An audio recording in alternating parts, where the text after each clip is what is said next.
Hello bachcho, let's read this question. The question says a non-metal X, which is the largest constituent of air, combines with hydrogen when heated in the presence of iron as catalyst to form a gas Y. When gas Y is treated with sulfuric acid, it forms a compound Z, which is used as a chemical fertilizer. Question A. What are X, Y, and Z? Question B. To which group of periodic table does X belong? Question C. Name the period of periodic table in which X is placed. Question D. Which element is placed just before X in the period? Question E. Which element is placed just after X in the period?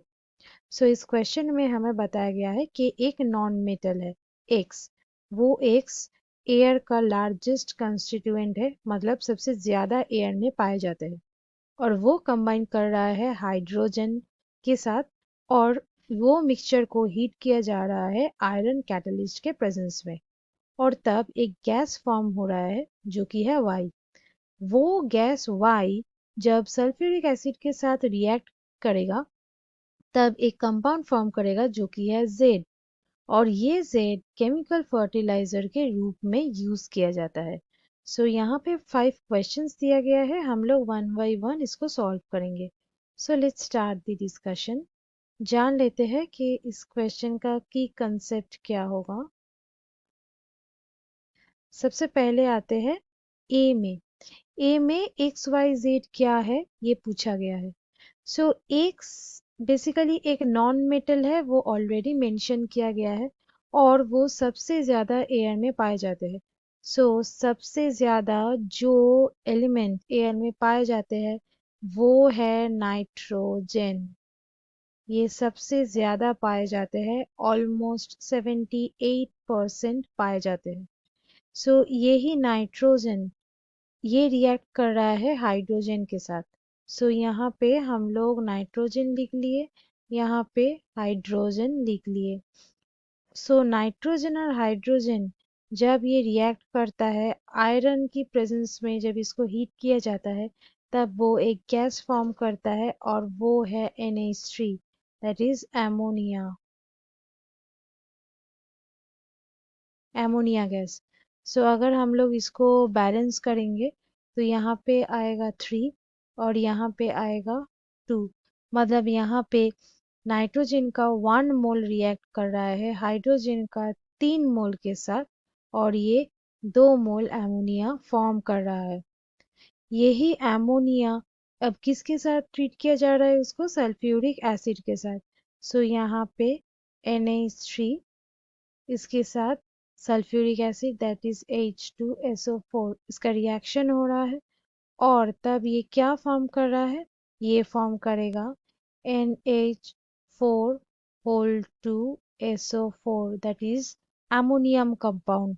ये reaction को अगर balance करेंगे तो यहाँ पे आएगा 2, और ये क्या है, ये है अमोनियम सल्फेट, ये है अमोनियम सल्फेट, और ये अमोनियम सल्फेट ही होते हैं फर्टिलाइजर। इसको फर्टिलाइजर के रूप में यूज किया जाता है। यहाँ से हमें एक्स मिला नाइट्रोजन, ये अमोनिया, ये है वो गैस वाई, और ये जो अमोनियम सल्फेट है यही है जेड। हमें एक्स वाई जेड मिल गया। नेक्स्ट आते हैं नंबर बी में। बोला गया है कि ये जो एक्स है मतलब नाइट्रोजन है, ये पीरियोडिक टेबल में कौन सा ग्रुप से बिलोंग करता है। ये ग्रुप बेसिकली अगर हम लोग इसको ग्रुप डिटरमाइन करने जाए तो हमें इसका जो वैलेंस इलेक्ट्रॉन है, ये वैलेंस इलेक्ट्रॉन को हमें जानना पड़ेगा कि कितना वैलेंस इलेक्ट्रॉन है। अब वो कैसे पता चलेगा, उसके लिए हमें नाइट्रोजन का जो एटॉमिक नंबर है वो जानना पड़ेगा। नाइट्रोजन का जो एटॉमिक नंबर है वो है 7।